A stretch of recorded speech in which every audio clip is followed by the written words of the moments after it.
ಕುಮಾರಸ್ವಾಮಿ ನಾನೇನು ಮುನ್ಸಿಲ್ವೇ ಇಲ್ಲ, ನಾವು ಜೊತೆಲೇ ಇದ್ದೀವಿ, ಮುನ್ಸಿಲ್ವೇ ಇಲ್ಲ.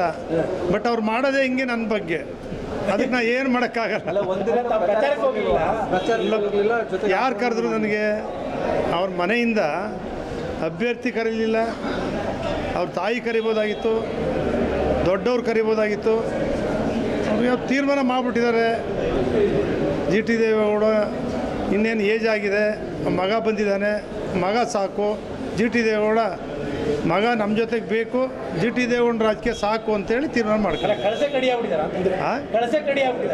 ಅಲ್ಲ, ರಾಜಕೀಯ ಸಾಕು ಅಂತ. ಕಾಂಗ್ರೆಸ್ ಅವ್ರು ಯಾಕ್ರಿ ಕರೀತಾರೆ? ಅವ್ರಿಗೂ ಗೊತ್ತು, ಕಾಂಗ್ರೆಸ್ ಅವರು ಭರ್ತಿ ಹೋಗಿದೆ, ಅಲ್ಲೂ ಜಾಗ ಇಲ್ಲ. ನಾವು BJP ಒಂದಾಗಿದ್ದೀವಿ, ಇಲ್ಲೂ ಜಾಗ ಇಲ್ಲ. ಅದರಿಂದ ರಾಜಕೀಯ ರಿಟೈರ್ಮೆಂಟ್ ತಗೋವಂಥ ಅವ್ರ ಆದೇಶ.